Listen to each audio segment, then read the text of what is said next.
Hi friends, welcome to my YouTube channel. ಇವತ್ತು ಈಸಿಯಾಗಿ soya pulao ಮಾಡುವ ವಿಧಾನ ನೋಡೋಣ ಬನ್ನಿ. ಮೊದಲಿಗೆ ಸೋಯಾ ತಗೊಂಡು ಒಂದೆರಡು ನಿಮಿಷ ನೆನೆಯಲ್ಲಿ ಬಿಡಬೇಕು. ನಂತರ ನೀರಿನಂಶ ಇಲ್ಲದೆ ಹಾಗೆ ಚೆನ್ನಾಗಿ ಇಂಡ್ಕೋಬೇಕು.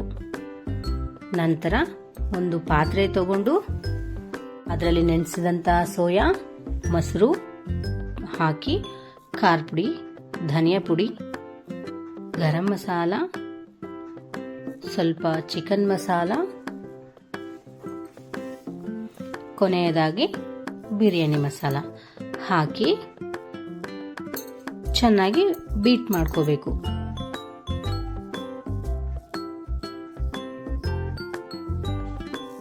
ನೋಡಿ, ಈ ತರ ಚೆನ್ನಾಗಿ ಬೀಟ್ ಮಾಡ್ಕೊಂಡ ನಂತರ ಅಲ್ಲ ಬೆಳ್ಳುಳ್ಳಿ ಪೇಸ್ಟ್ ಹಾಕಬೇಕು. ನಂತರ ಸ್ವಲ್ಪ ಕೊತ್ತಂಬರಿ ಸೊಪ್ಪು ಹಾಕಬೇಕು. ಕೊನೆಯದಾಗಿ ಪುದೀನ ಹಾಕಿ ಮತ್ತೊಂದ್ಸಲ ಬೀಟ್ ಮಾಡ್ಕೋಬೇಕು.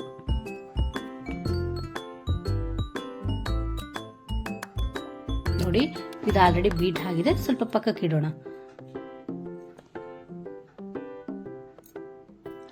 ನಂತರ ಹಚ್ಚಿಟ್ಕೊಂಡಂತ ಆಲೂಗಡ್ಡೆ, ಕ್ಯಾರೆಟ್, ಹಸಿಮೆಣಸಿನಕಾಯಿ, ಟೊಮ್ಯಾಟೊ, ಕರಿಬೇವು ಸೊಪ್ಪು, ಈರುಳ್ಳಿ, ಚಕ್ಕೆ, ಲವಂಗ, ಪಲಾವ್ ಎಲೆ, ಒಂದು ಏಲಕ್ಕಿ ಮಾಡೋ ವಿಧಾನ ನೋಡೋಣ ಬನ್ನಿ. ಮೊದಲಿಗೆ ಕುಕ್ಕರ್ ಇಟ್ಕೊಂಡು ಒಂದು 3 ಟೇಬಲ್ ಸ್ಪೂನ್ ಆಗಷ್ಟು ಎಣ್ಣೆ, ಒಂದು 4 ಲವಂಗ, ಒಂದೆರಡು ಚಕ್ಕೆ, ಒಂದು ಏಲಕ್ಕಿ, ನಂತರ ಒಂದು ಪಲಾವ್ ಎಲೆ ಹಾಕಿ ಎಣ್ಣೆಲಿ ಸ್ವಲ್ಪ ಫ್ರೈ ಆಗಬೇಕು. ಅದು ಫ್ರೈ ಆದ ನಂತರ ಸ್ವಲ್ಪ ಕರಿಬೇವು ಸೊಪ್ಪು ಹಾಕಬೇಕು.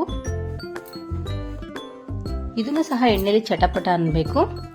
ನಂತರ ಹಚ್ಚಿಟ್ಕೊಂಡಂತ ಈರುಳ್ಳಿ ಹಾಕಿ ಫ್ರೈ ಮಾಡ್ಕೋಬೇಕು. ಈರುಳ್ಳಿ ಕಂದು ಬಣ್ಣ ಬರೋ ತನಕ ಫ್ರೈ ಮಾಡ್ಕೋಬೇಕು. ನೋಡಿ, ಬಂದಿದೆ. ನೆಕ್ಸ್ಟ್ ಹಚ್ಚಿಟ್ಕೊಂಡಂತ ಹಸಿ ಮೆಣಸಿನಕಾಯಿ ಹಾಕಬೇಕು. ನಂತರ ಕ್ಯಾರೆಟ್, ಆಲೂಗಡ್ಡೆ ಇದನ್ನು ಸಹ ಹಾಕಿ ಸ್ವಲ್ಪ ಫ್ರೈ ಮಾಡ್ಕೋಬೇಕು. ಯಾವುದೇ ತರಕಾರಿ ಆಗಲಿ ಎಣ್ಣೆಲಿ ಚೆನ್ನಾಗಿ ಫ್ರೈ ಆಗಬೇಕು.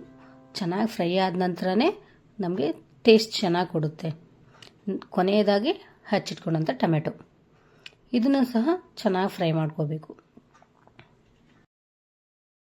ನಂತರ 1 ನಿಮಿಷ ಬಿಡೋಣ. ಎಸ್, ನೋಡಿ, ಚೆನ್ನಾಗಿ ಬೆಂದಿದೆ ತರಕಾರಿ ಎಲ್ಲ. ನಂತರ ಬೀಟ್ ಮಾಡ್ಕೊಂಡಂತಹ ಸೋಯಾ ಕೂಡ ಹಾಕಿ ಬಾಯ್ಲ್ ಮಾಡ್ಕೊಳ್ಳೋಣ. ಇದನ್ನು ಸಹ ಆಯಿಲ್ ರಿಲೀಸ್ ಆಗಬೇಕು. ನೋಡಿ, ಆಯಿಲ್ ಎಲ್ಲ ರಿಲೀಸ್ ಆಗಿದೆ. ಈ ಥರ ಆಗೋದ್ರಿಂದ ನಮಗೆ ಟೇಸ್ಟ್ ಚೆನ್ನಾಗಿ ಕೊಡುತ್ತೆ. ನಂತರ ನೆನೆಸ್ಕೊಂಡಂಥ ಅಕ್ಕಿ ಹಾಕಬೇಕು. ನಾನಿಲ್ಲಿ 2 ಗ್ಲಾಸ್ ತೊಗೊಂಡಿದ್ದೀನಿ. 2 ಗ್ಲಾಸಿಗೆ 4 ಗ್ಲಾಸ್ ನೀರು ತೊಗೊಂಡಿದ್ದೀನಿ. ನಾನು ನೆನೆಸೋವಾಗಲೇ ಸಾಲ್ಟ್ ಹಾಕಿರ್ತೀನಿ. ನಂತರ ಇನ್ನೊಂದ್ಸಲ ಕಲಿಸ್ಕೊಂಡು ಕುಕ್ಕರ್ ಮುಚ್ಚಳ ಮುಚ್ಚಬೇಕು. ಒಂದು 3 ವಿಜಿಲ್ ಬರೋ ತನಕ ಬಿಡಬೇಕು. 3 ವಿಜಿಲ್ ಬಂದಮೇಲೆ ನೋಡೋಣ ಬನ್ನಿ. Yes, pulao is ready. ಹೇಗಿದೆ ನೋಡೋಣ.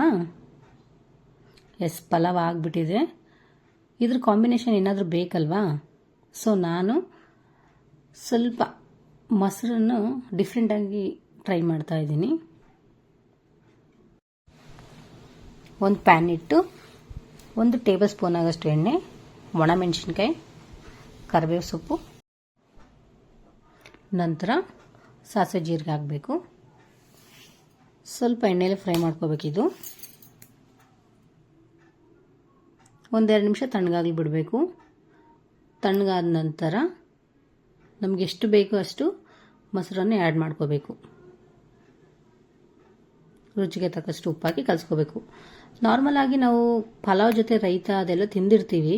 ಬಟ್ ಈ ಥರ ಒಂದ್ಸಲಿ ಟ್ರೈ ಮಾಡಿ ನೋಡಿ, ತುಂಬ ಟೇಸ್ಟ್ ಕೊಡುತ್ತೆ. ಬನ್ನಿ ಟೇಸ್ಟ್ ಮಾಡೋಣ. ಇದು ನನ್ನ ಅಳಿಯನಿಗೆ ತುಂಬ ಇಷ್ಟ. ಕೊಡ್ತೀನಿ. ರಿವ್ಯೂ ಹೇಗಿರುತ್ತೆ ನೋಡೋಣ.